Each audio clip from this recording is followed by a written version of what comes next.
ദൈവത്തിന്റെ സ്വന്തം നാടായ നമ്മുടെ കേരളം ജലസമ്പന്നതയാൽ അനുഗ്രഹീതമാണല്ലോ. 44 നദികൾ, 53 ജലസംഭരണികൾ, 47,216 കുളങ്ങൾ, അതിനു പുറമെ കായലുകൾ, തടാകങ്ങൾ തുടങ്ങിയ ജലസ്രോതസ്സുകൾ കേരളത്തിനു സ്വന്തം. 590 കിലോമീറ്റർ സമുദ്രതീരവും തീരക്കടലും പടിഞ്ഞാറെ അതിരിടുന്ന നമ്മുടെ അറബിക്കടൽ തീർച്ചയായും കേരളത്തിന്റെ മത്സ്യസമ്പത്തിന്റെ കലവറയാണ്. എന്നാൽ മത്സ്യസമ്പത്ത് അനുദിനം കുറഞ്ഞു വരുന്നതായാണ് കണക്കുകൾ സൂചിപ്പിക്കുന്നത്. അശാസ്ത്രീയമായ മത്സ്യബന്ധന രീതികൾ, ഉത്തരവാദിത്വരഹിതമായ മീൻപിടുത്തം, അനിയന്ത്രിതമായ ചൂഷണം, മത്സ്യബന്ധന യാനങ്ങളുടെ എണ്ണപ്പെരുപ്പം, കണ്ണിവലിപ്പം കുറഞ്ഞ വലകൾ ഉപയോഗിച്ചുള്ള മത്സ്യബന്ധനം, തോട്ട പൊട്ടിച്ചുള്ള മീൻപിടുത്തം തുടങ്ങിയവ നമ്മുടെ സമുദ്ര മത്സ്യസമ്പത്തിനെ ഏറെ പ്രതികൂലമായി ബാധിക്കുന്ന പ്രധാനപ്പെട്ട ഘടകങ്ങളാണ്. വിദേശ നാണ്യം നേടിത്തരുന്നതിൽ സമുദ്ര മത്സ്യസമ്പത്ത് കയറ്റുമതിക്ക് നിർണായകമായ പങ്കുണ്ട്. പക്ഷേ സമുദ്ര മത്സ്യസമ്പത്തിന്റെ അളവിലുള്ള ശോഷണം ആഭ്യന്തര ഉപഭോഗത്തിനും വിദേശ കയറ്റുമതിക്കും കനത്ത ആഘാതമാണ് ഏൽപ്പിച്ചിരിക്കുന്നത്. ഇതിനു പരിഹാരമെന്ന നിലയിൽ ഉൾനാടൻ മത്സ്യ ഉൽപാദനം വർദ്ധിപ്പിക്കേണ്ടത് കാലഘട്ടത്തിന്റെ അനിവാര്യതയാണ്.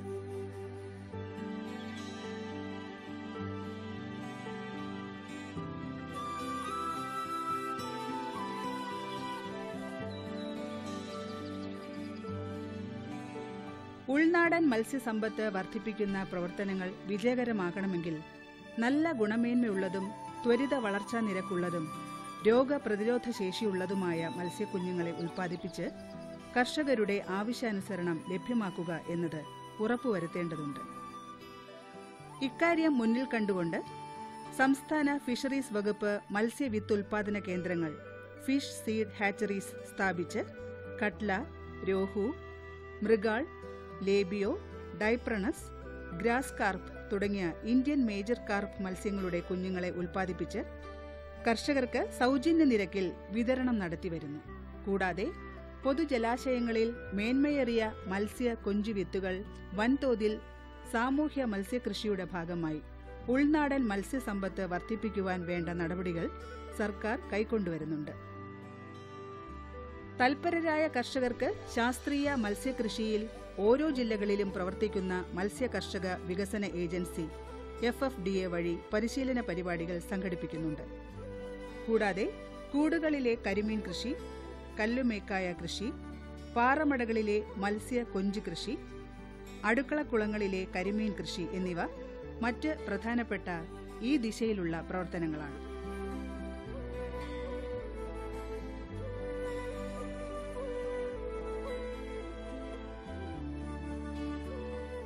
നമ്മുടെ സംസ്ഥാനത്ത് ഉൾനാടൻ ജലാശയങ്ങളിൽ നിന്ന് ലഭിക്കുന്ന മത്സ്യസമ്പത്തിന്റെ വർധനവിന് വേണ്ടിയും മത്സ്യകൃഷി പ്രോത്സാഹിപ്പിക്കുന്നതിനുമായി ഫിഷറീസ് വകുപ്പ് മുഖേന മത്സ്യ കർഷക വികസന ഏജൻസി പ്രവർത്തിച്ചു വരികയാണ്.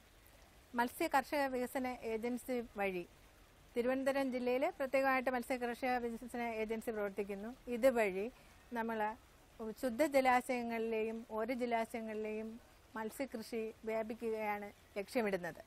ഇതുവഴി മത്സ്യ ഉൽപാദനവും തൊഴിൽ ദിനങ്ങൾ വർദ്ധിപ്പിക്കുകയും ഭക്ഷ്യസുരക്ഷ ഉറപ്പാക്കുകയും ലക്ഷ്യമിടുന്നു.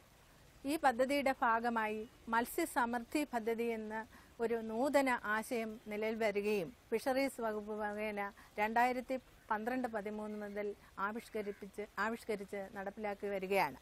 പദ്ധതിയുടെ 1ാം ഘട്ടവും 2ാം ഘട്ടവും വളരെ വിജയകരമായി പൂർത്തിയാക്കിയിട്ടുണ്ട്. 3ാം ഘട്ടത്തിന്റെ തുടക്കമാണ് ഇപ്പോൾ നടക്കുന്നത്. 2ാം ഘട്ടത്തിലും 1ാം ഘട്ടത്തിലും നമ്മൾ ഏകദേശം 1000-ലധികം ജലാശയങ്ങളിൽ മത്സ്യകൃഷി വ്യാപിപ്പിച്ചിട്ടുണ്ട്. 2 ഘട്ടങ്ങളിലുമായി ഏതാണ്ട് 1000-ൽ കൂടുതൽ ടൺ മത്സ്യ ഉൽപാദനം നടത്തിയിട്ടുണ്ട്, മത്സ്യം ഹാർവെസ്റ്റ് ചെയ്തിട്ടുണ്ട്. ഇതുകൂടാതെ മത്സ്യ വിഭാഗത്തിൽപ്പെട്ട കാർപ്പ് മത്സ്യങ്ങളിലാണ് കൂടുതൽ നമ്മൾ ഉൽപ്പാദിപ്പിച്ച് വരുന്നത്. കൂടാതെ കരിമീൻ കൃഷിയും കൂടിലെ കരിമീൻ കൃഷിയും കാരച്ചെമ്മീൻ കൃഷിയും നടപ്പിലാക്കി വരുന്നു. ഇതുവഴി ഈ പദ്ധതി വിജയകരമായി പൂർത്തിയാക്കുന്നതിലൂടെ നമ്മുടെ മത്സ്യ ഉൽപാദനം 3 ഇരട്ടിയായി വർദ്ധിപ്പിക്കുവാൻ കഴിയും എന്ന് നമ്മൾ പ്രതീക്ഷിക്കുകയാണ്. കൂടാതെ കർഷകർക്ക് ആവശ്യമായ ശാസ്ത്രീയ രീതിയിലുള്ള ട്രെയിനിങ്ങുകളും ഈ പദ്ധതി പ്രകാരം നമ്മൾ നടപ്പിലാക്കി വരുന്നുണ്ട്. ഈ വർഷവും എല്ലാ പഞ്ചായത്തുകളെയും സഹകരിച്ചുകൊണ്ടാണ് നമ്മൾ ഈ പദ്ധതി നടപ്പിലാക്കുന്നത്. മത്സ്യ വിത്തുൽപാദന കേന്ദ്രത്തിൽ ഉൽപ്പാദിപ്പിക്കുന്ന ഗുണമേന്മയുള്ളതും ദ്രുതഗതിയിലുള്ള വളർച്ചയുള്ളതും രോഗപ്രതിരോധ ശേഷിയുള്ളതുമായ മത്സ്യവിത്തുകൾ കർഷകർക്കും ഗ്രൂപ്പുകൾക്കും വിതരണം ചെയ്യുന്നു. പിന്നീട് തീറ്റയും പരിചരണവും നൽകി 8 മാസത്തിലധികം പരിപാലിച്ച് വിളവെടുപ്പിനുള്ള വലിപ്പമാകുമ്പോൾ പിടിച്ച് ആവശ്യക്കാർക്ക് വിലയ്ക്ക് നൽകുന്നു. അതുവഴി സാമ്പത്തിക നേട്ടം, ഭക്ഷ്യസുരക്ഷ, തൊഴിൽ ദിനങ്ങൾ എന്നിവ സംജാതമാക്കുന്നു. ചുരുക്കത്തിൽ മത്സ്യകൃഷി ഗ്രാമീണ സമ്പദ്ഘടനയ്ക്ക് വലിയൊരളവ് വരെ ആക്കം കൂട്ടുന്നുണ്ട്. ഞാൻ പാരമ്പര്യമായി എല്ലാവിധമായ കൃഷിയും ചെയ്യുന്ന കൂട്ടത്തിലാണ്. പശു വളർത്തുന്നുണ്ട്, ആട് വളർത്തുന്നുണ്ട്, പട്ടി വളർത്തുന്നുണ്ട്, കോഴി വളർത്തുന്നുണ്ട്. അതിനോടൊപ്പം തന്നെ മത്സ്യകൃഷി കുറേ കാലങ്ങളായി ചെയ്യുന്നതാണ്. പക്ഷേ എൻ്റെ സമയക്കുറവ് കാരണവും ഇതിൻ്റെ അറിവിൻ്റെ അജ്ഞത മുഖാന്തരവും ഞാൻ ഈ അടുത്ത കാലത്താണ് ഇതിനെപ്പറ്റി ഏറ്റവും നല്ല രീതിയിൽ എനിക്ക് സ്റ്റഡി ക്ലാസ്സുകളിൽ നിന്ന് മനസ്സിലാക്കിയത്. ഇത് വളരെ ആദായകരമായി നടത്താവുന്നുള്ളൊരു കൃഷിയാണ്. ഇപ്പോൾ ഏതാണ്ട് 1 വർഷക്കാലങ്ങളായി വളരെയേറെ നല്ല രീതിയിൽ ഫിഷറീസ് ഡിപ്പാർട്ട്മെൻറ്റിൻ്റെ ഉപദേശത്തോടും സഹായത്തോടും കൂടി ഞാനിത് ഡെവലപ്പ് ചെയ്ത് നടത്തുന്നതിന് ഉദ്ദേശിക്കുകയാണ്. എൻ്റെ അറിവിലും കാഴ്ചപ്പാടിലും ഇതും വളരെ ലാഭകരമായി നടത്താവുന്നുള്ളൊരു ബിസിനസ്സാണെന്നാണ് ഞാൻ അന്ധമായി വിശ്വസിക്കുന്നത്. കർഷകർ, കൂട്ടായ്മകൾ, സ്ഥാപനങ്ങൾ എന്നീ വിഭാഗങ്ങൾ ഉൾനാടൻ മത്സ്യകൃഷി വിജയകരമായ നിലയിൽ നടപ്പാക്കുന്നുണ്ട്. അത്തരത്തിൽ വൻ വിജയം നേടിയ ഒന്നാണ് തിരുവനന്തപുരം ജില്ലയിൽ നെയ്യാർ ഡാമിന് സമീപമുള്ള നെട്ടുകാൽ തേരി തുറന്ന ജയിൽ വളപ്പിലുള്ള ചെക്ക് ഡാമിൽ നടത്തിയ ശുദ്ധജല മത്സ്യകൃഷിയും വിളവെടുപ്പും.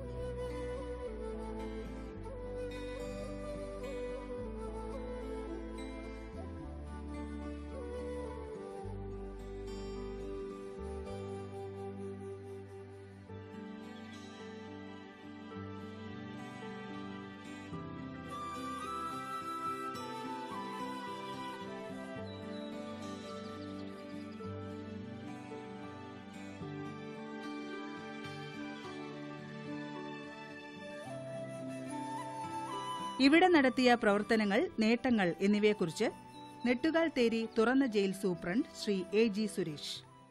തിരുവനന്തപുരം നെട്ടുകാൽ തേരി തുറന്ന ജയിലിലെ ചെക്ക് ഡാമിൽ ഫിഷറീസ് വകുപ്പുമായി ചേർന്ന് മത്സ്യക്കുഞ്ഞുങ്ങളെ കഴിഞ്ഞ വർഷം ഞങ്ങൾ നിക്ഷേപിച്ചു. കഴിഞ്ഞ വർഷം അതിനകത്ത് മുമ്പത്തെ വർഷവും നിക്ഷേപിച്ചു.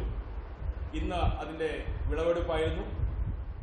4 കിലോയോളം വലിപ്പത്തിലുള്ള മൃഗാൾ, രോഹു, കട്ല തുടങ്ങിയ മത്സ്യങ്ങളെ നമുക്ക് കിട്ടി. അന്തേവാസികളുടെ ആവശ്യത്തിനും സഹോദര സ്ഥാപനങ്ങളുടെ ആവശ്യത്തിനും ഒക്കെ ഉപയോഗിച്ചതിന് ശേഷം ബാക്കിയുള്ളത് ഓപ്പൺ മാർക്കറ്റിൽ വിറ്റു. ഏകദേശം ആകെ ഫിഷറീസ് വകുപ്പിന് ഉൾപ്പെടെ ഉള്ള ചെലവിൻ്റെ ഇരട്ടിയിലധികം തുക ലാഭമായി കിട്ടിയതായിട്ടാണ് കണക്കാക്കുന്നത്. അതുകൊണ്ട് തന്നെ മറ്റ് വകുപ്പുകൾ, സർക്കാരിതര വകുപ്പുകൾ ഇങ്ങനെ തുറസായ ജലാശയങ്ങൾ ഉണ്ടെങ്കിൽ മത്സ്യകൃഷി നടത്തുന്നത് എന്തുകൊണ്ടും ലാഭകരമായിരിക്കുമെന്നുള്ളതാണ് എൻ്റെ അഭിപ്രായം. പൊതുജലാശയങ്ങൾ, തടാകങ്ങൾ, നദികൾ, ശുദ്ധജല കായലുകൾ തുടങ്ങിയ ജലസഞ്ചയങ്ങളിൽ സാമൂഹ്യ മത്സ്യകൃഷിയുടെ ഭാഗമായി ഗുണമേന്മയുള്ള മത്സ്യ, കൊഞ്ച്, കരിമീൻ വിത്തുകൾ നിക്ഷേപിക്കുന്ന പ്രവൃത്തികൾ എല്ലാ ജില്ലകളിലും നടത്തിവരുന്നു. ഉൾനാടൻ മത്സ്യസമ്പത്ത് വർദ്ധിപ്പിക്കുന്നതിന് സംസ്ഥാന ഫിഷറീസ് വകുപ്പും അനുബന്ധ ഏജൻസികളായ FFDA, ADAK എന്നിവ മുൻകൈയെടുത്തു വരുന്നു. സംസ്ഥാന ഫിഷറീസ് ഡിപ്പാർട്ട്മെൻറ്റിൻ്റെ കീഴിൽ പ്രവർത്തിക്കുന്ന ജലകൃഷി വികസന അതോറിറ്റിയുടെ കീഴിൽ പ്രവർത്തിക്കുന്ന ഹാച്ചറിയാണ് ഇവിടെ നെയ്യാർ ഡാമിലുള്ളത്. ഈ ഹാച്ചറിയിൽ കാർപ്പ് ഇനത്തിൽപ്പെട്ട കട്ല, രോഹു, മൃഗാൾ, സൈപ്രനസ്, ലേബിയോ എന്നീ ഇനങ്ങളിലുള്ള മത്സ്യങ്ങളാണ് ഉൽപ്പാദിപ്പിച്ച് കർഷകർക്ക് വിതരണം ചെയ്യുന്നത്. മത്സ്യസമൃദ്ധി പദ്ധതി പഞ്ചായത്ത് തോറും കർഷകർക്ക് വിതരണം ചെയ്യുന്നു. കൂടാതെ നേരിട്ടും കർഷകർ ഇവിടെ വന്ന് മത്സ്യക്കുഞ്ഞുങ്ങളെ വാങ്ങുന്നുണ്ട്. ഭക്ഷ്യയോഗ്യമായ മത്സ്യങ്ങളുടെ കൃഷി പോലെ തന്നെ ആദായത്തിനും ആനന്ദത്തിനും അനുയോജ്യമായ ഒന്നാണ് അലങ്കാര മത്സ്യകൃഷി മേഖല.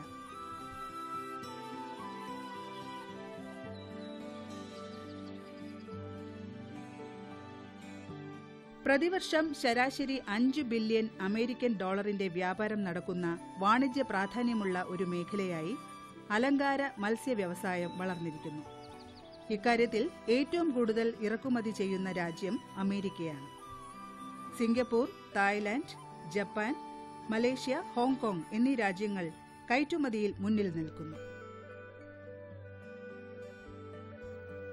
അലങ്കാര മത്സ്യങ്ങളെ പൊതുവെ 3 തരംതിരിക്കാം. 1.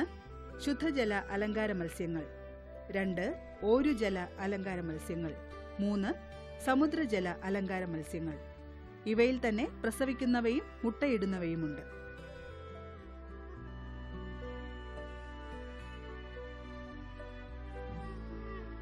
മിസ് കേരള, തത്തമത്സ്യം, ആറ്റുകൊഞ്ച്, arowana, kissing gourami, catfish, goldfish, മാലാഖ മത്സ്യം, ഗൗരാമി, കോയിക്കാർപ്പ്, സിക്ലിഡ് മത്സ്യങ്ങൾ, പ്ലാറ്റി, മോളി, സ്വേർഡ് ടെയിൽ, ബാർബുകൾ, neon tetra, oscar, red tilapia, arapaima, പൂവാലിപ്പരൽ, ബ്ലൂ ഡാംസെൽ, കരിമീൻ, ലോബ്സ്റ്റർ, പിരാന തുടങ്ങിയ ഇനം മത്സ്യങ്ങളെയാണ് നെയ്യാർ ഡാം അക്വേറിയത്തിൽ പ്രദർശിപ്പിച്ചിരിക്കുന്നത്.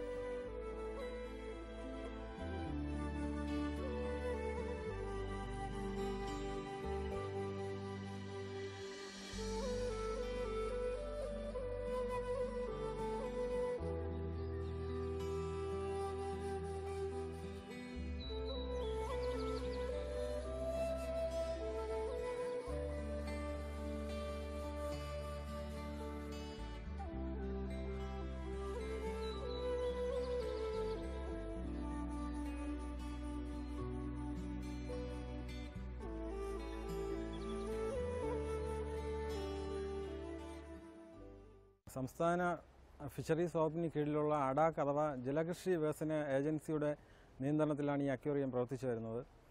ഏകദേശം 100ഓളം സ്പീഷീസിൽപ്പെട്ട ശുദ്ധജല അലങ്കാര മത്സ്യങ്ങളെ, അപൂർവങ്ങളായ ശുദ്ധജല അലങ്കാര മത്സ്യങ്ങളാണ് ഇവിടെ പ്രദർശിപ്പിച്ചു വരുന്നത്.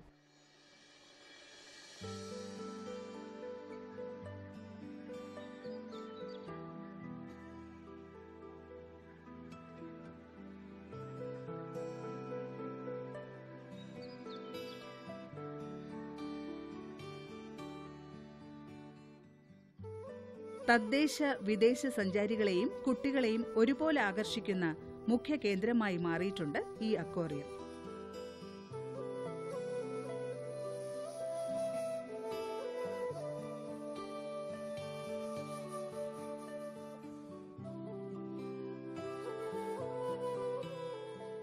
ഇവിടെ വന്ന അക്വേറിയം കണ്ടു കഴിഞ്ഞപ്പോൾ ഞങ്ങൾക്ക് ഏറ്റവും വളരെ മനോഹരമായി തോന്നി. ഇന്ത്യയിലും ലോകത്തുമുള്ള ധാരാളം പല തരത്തിലുള്ള ഫിഷിൻ്റെ പല രീതിയിലുള്ള പേരുകൾ, അതുപോലെ തന്നെ വൈവിധ്യമാർന്ന അവരുടെ രൂപങ്ങൾ, അതിൻ്റെ എല്ലാം വളരെ വ്യക്തമായിട്ട്, വളരെ വൃത്തിയായിട്ട്, വളരെ ഭംഗിയായിട്ട് ഇവിടെ സെറ്റ് ചെയ്തിട്ടുണ്ട്. നെയ്യാർ ഡാമിലെ ഫിഷറീസ് വകുപ്പിന് കീഴിലുള്ള ഈ അക്വേറിയം വളരെ കൗതുകവും വിജ്ഞാനപ്രദവുമാണ്. ഞങ്ങളെപ്പോലുള്ള വിദ്യാർത്ഥികൾ തീർച്ചയായും ഈ aquarium സന്ദർശിക്കേണ്ടതാണ്. This is one of the best aquarium in South India that we have seen, because we have seen several aquarium in Bangalore as well as in outside also. After seeing the aquarium, we felt very, very happy. They are maintaining very good aquarium, group of fishes what they are collecting is very good, and housekeeping also very good, staffs also very good. തൊഴിൽ ഒപ്പം ആനന്ദം എന്നിവ ഒരുപോലെ പ്രദാനം ചെയ്യുന്ന മേഖലയാണ് അലങ്കാര മത്സ്യകൃഷി മേഖല. വളരെയേറെ ജനങ്ങൾ ഇപ്പോൾ ഈ മേഖലയിലേക്ക് സജീവമായി കടന്നുവരുന്നുണ്ട്. മത്സ്യമേഖലയുടെ സമഗ്ര വികസനം ലക്ഷ്യമാക്കി കേന്ദ്ര സംസ്ഥാന സർക്കാരുകൾ നിരവധി പദ്ധതികൾ ആസൂത്രണം ചെയ്ത് നടപ്പാക്കി വരുന്നുണ്ട്. പക്ഷേ ഉദ്ദേശ ലക്ഷ്യം പൂർണ്ണമായും കൈവരിക്കുന്നില്ല എന്ന നിഗമനത്തിൻ്റെ അടിസ്ഥാനത്തിൽ കേരള സർക്കാർ ഫിഷറീസ് വകുപ്പിൽ 100 ദിന കർമ്മ പരിപാടിയുടെ ഭാഗമായി പ്രോപ്പഗൻഡ ഡിവിഷൻ രൂപീകരിക്കുകയും മത്സ്യമേഖലയിലെ വിവിധ വിഷയങ്ങളെ അധികരിച്ചുകൊണ്ട് വിവിധ TV ചാനലുകളിലൂടെ പരിപാടികൾ അവതരിപ്പിച്ചു വരികയുമാണ്. ഇതിനകം തന്നെ വളരെയേറെ ജനശ്രദ്ധ, പ്രത്യേകിച്ച് മത്സ്യത്തൊഴിലാളി സമൂഹത്തിൽ നിന്നും മത്സ്യ കർഷകരിൽ നിന്നും നേടിയെടുക്കുവാൻ കഴിഞ്ഞിട്ടുണ്ട്. ഞങ്ങൾക്ക് തീർച്ചയായും അഭിമാനിക്കാവുന്ന ഒരു മുഹൂർത്തമാണിത്. നിരവധി മേഖലകൾ, പ്രത്യേകിച്ച് മത്സ്യമേഖലയുടെ വികസനത്തിൽ ഊന്നിക്കൊണ്ടുള്ള വിവിധ പദ്ധതി പ്രവർത്തനങ്ങൾ, അവയുടെ വിജയഗാഥകൾ ഞങ്ങൾക്ക് പൊതുജന സമക്ഷം ഇതുവഴി അവതരിപ്പിക്കുവാൻ കഴിഞ്ഞിട്ടുണ്ട്. നമ്മുടെ ഭൂമിയുടെ മുക്കാൽ പങ്കും ജലസഞ്ചയത്താൽ വിലയം ചെയ്തിരിക്കുന്നു എന്ന ഒറ്റ കാര്യത്തിൽ നിന്നു തന്നെ ജലകൃഷിക്കുള്ള സാധ്യതയും പ്രാധാന്യവും ഏറെയാണ്.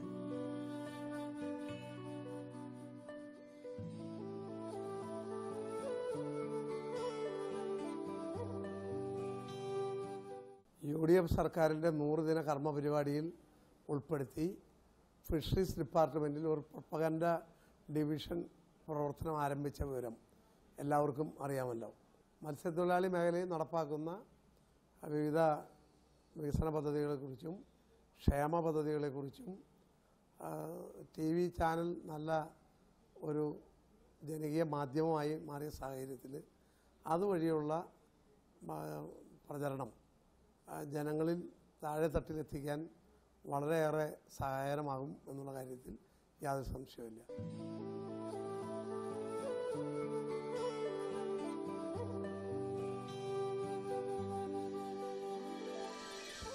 സംസ്ഥാന ഫിഷറീസ് വകുപ്പും അനുബന്ധ ഏജൻസികളും മത്സ്യമേഖലയിൽ നടപ്പാക്കി വരുന്ന വിവിധ പദ്ധതികൾ പൂർണ്ണതോതിൽ ഉൾക്കൊണ്ട് പരമാവധി പ്രയോജനം നേടുവാനും അതുവഴി ഭക്ഷ്യസുരക്ഷ, സാമ്പത്തിക ഉന്നമനം, തൊഴിൽ എന്നിവ ഉറപ്പാക്കുവാനും കഴിയുമെന്ന് നമുക്ക് പ്രത്യാശിക്കാം.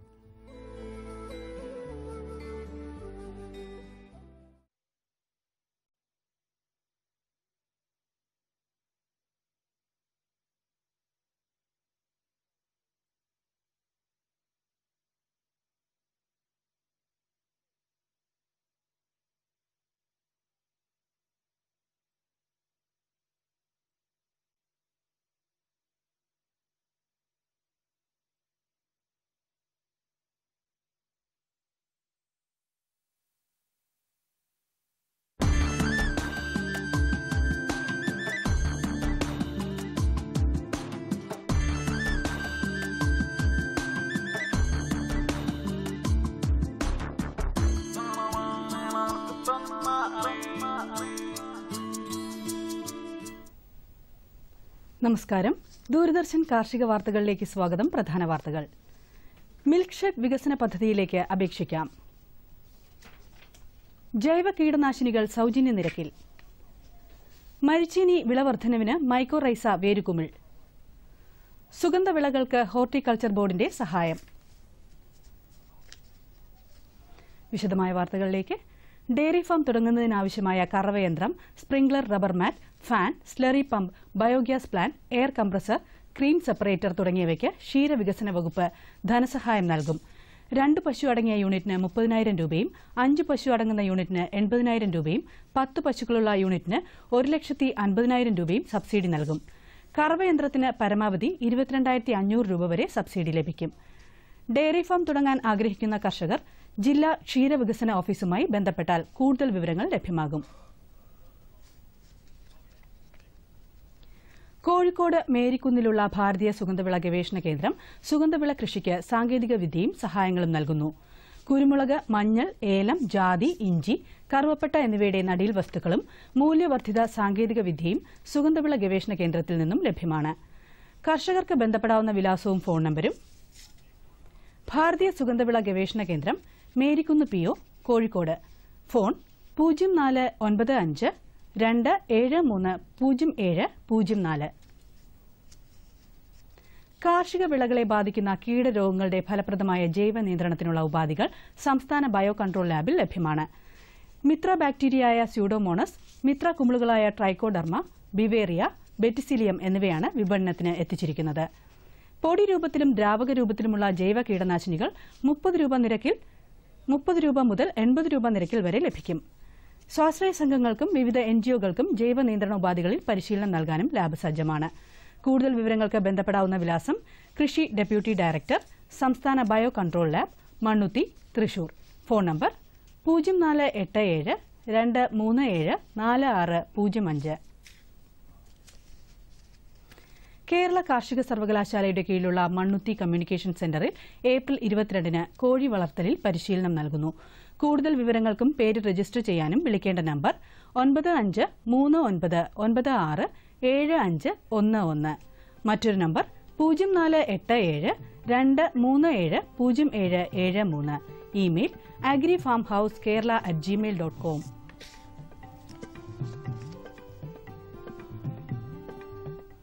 കോട്ടയം കൃഷി വിജ്ഞാന കേന്ദ്രം മൈക്കോറൈസ വേരുകുമിൾ ചേർത്ത കൃഷിയിൽ മരിച്ചീനിക്ക് വൻ വിളവ് ലഭിക്കുമെന്ന് കണ്ടെത്തി. വേരുകുമിൾ മണ്ണിലെ ഫോസ്ഫറസിന്റെയും സൂക്ഷ്മ മൂലകങ്ങളുടെയും ലഭ്യത കൂട്ടുമ്പോൾ മരിച്ചീനിയുടെ എണ്ണവും വലിപ്പവും കൂടുന്നതായി കണ്ടെത്തി. 20% വരെ വിളവർദ്ധനവ് തരുന്ന മൈക്കോറൈസ ഇനി മുതൽ കർഷകർക്കും പരീക്ഷിക്കാം. വിശദവിവരങ്ങൾക്ക് കുമരകം KVKയുമായി ബന്ധപ്പെടാം. Phone number 9447104797.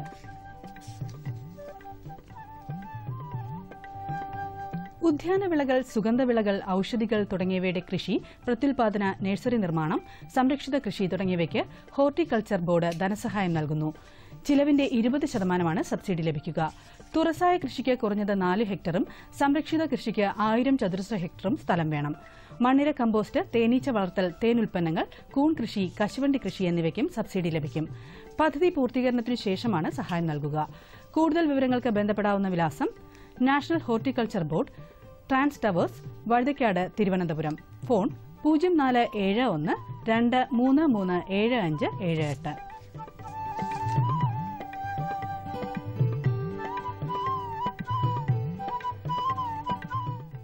ഇനി കമ്പോള നിലവാരം.